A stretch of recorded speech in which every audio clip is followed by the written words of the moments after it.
আমি অন ক্যামেরায় বলতে চাই, দর্শক যারা আছে আমরা একদম অনুষ্ঠান শেষ পর্যায়ে একটা কথাই বলতেই হবে আমার, ঠিক আছে? যে মঞ্জু ভাই যখন আমরা স্টুডিওতে ছিলাম, আমরা যখন লাইভে ছিলাম না, তখন মঞ্জু ভাই আমাকে একটা কথা বলছে, সজল আপনার যত প্রশ্ন আছে আপনি যে প্রশ্ন মন চায় আপনি করুন।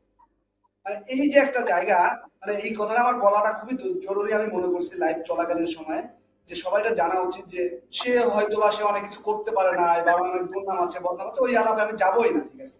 সে একটা কথাই বলতে, সজল ভাই আপনার যত প্রশ্ন আছে আপনি সেই প্রশ্ন করবেন। আর আপনার নিশ্চিত আপনি এটা ভালো করে জানেন যে আমি অন্তত কাউকে তেল মারিনি, এটা খুব ভালো করে সবাই জানে, ঠিক আছে? যারা আমাকে চেনে, হ্যাঁ হয়তো আমাকে খারাপ জানে, আপনি বেয়াদব করবেন, আপনি আমার ক্ষতি করবেন, কোনো সমস্যা নেই, ঠিক আছে? আমি ওগুলো ইয়ে করি না। তো এই জন্য আমি বলতেছি যে মঞ্জু ভাই একটা কথা বলছে, তখন আমার অনেক কিছু আমার ধারণা চেঞ্জ হয়ে গেছে, বা আমার যে মোটিভ, তখন আমাকে তাকে প্রশ্ন করার আগ্রহ আমি অলরেডি হারিয়ে ফেলছি।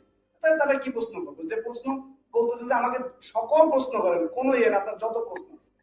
ভাই আপনি তো, জিওর ভাই আপনি তো শুনছেন, ভাই আমাকে প্রশ্ন করতে, তো এই ছিল হচ্ছে মূল আলাপ। তো সেই জায়গা থেকে আমি আহ, সর্বোচ্চ যত প্রশ্ন আছে তারা সেই 9:30 থেকে শুরু করে এখন 12টা পর্যন্ত এত ধৈর্য সহকারে আমাদের কথা শুনলো। আপনাদের অনেকের কমেন্ট বলে, এখন সব কমেন্ট যদি আমরা করতে চাই রাত পয়া যায় ভাই, আমি পারবো না। আমার অফিসে প্রায় 12-14 জন লোক এসে বসে রয়েছে, আমার বরিশালে একটা ঝামেলা হয়েছে, আমার যেতে হবে সেখানে, আমার হয়তো রুমে ঢুকতে 3টা বাজে।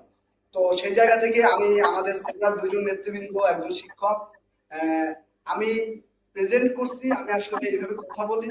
আমার সঞ্চালনায় বা আপনাদের কথা বলায় যদি আমার কোনো ভুল ত্রুটি হয়, আমি আন্তরিকভাবে ক্ষমা চেয়ে নিচ্ছি। আসলে আমি যে কথাই বলি বা যেটাই চাই বা যেটাই করি না কেন, আমি চাই দলমত নির্বিশেষে এই জাতিটা একটু উপরে উঠুক। আমি ভাই কখনো সরকারি চাকরি করবো না, আমার সরকারি চাকরি করার কোনো ইচ্ছাও নাই, ঠিক আছে? আমার ভালো লাগবে দেখতে, আন্দোলন সংগ্রাম করছি, ধরেন এটা এক প্রকার নিঃস্বা, আমার তো এখানে কোনো লাভও নাই। আমি তো বদলি বাণিজ্য করতে পারবো না, আমি তো যে আপনার ওই যে নিয়োগ বাণিজ্য করতে পারবো না, ঠিক আছে? আমার ভালো লাগে সেই জায়গা থেকে করি। এবং আজকে আপনাদের সাথে কথা বলে সত্যি অনেক ধরনের ইন্টেনশন, অনেক ধরনের অনেক কিছু বদলে গিয়েছে, ঠিক আছে? অনেক আশা পেয়েছি, আশা করি সামনে আমরা অন্যান্য নেতৃবৃন্দ বা আপনাদের সাথে আবার কথা বলবো। সেই পর্যন্ত সবাই ভালো থাকবেন, সুস্থ থাকবেন, সবাইকে সালাম জানাচ্ছি।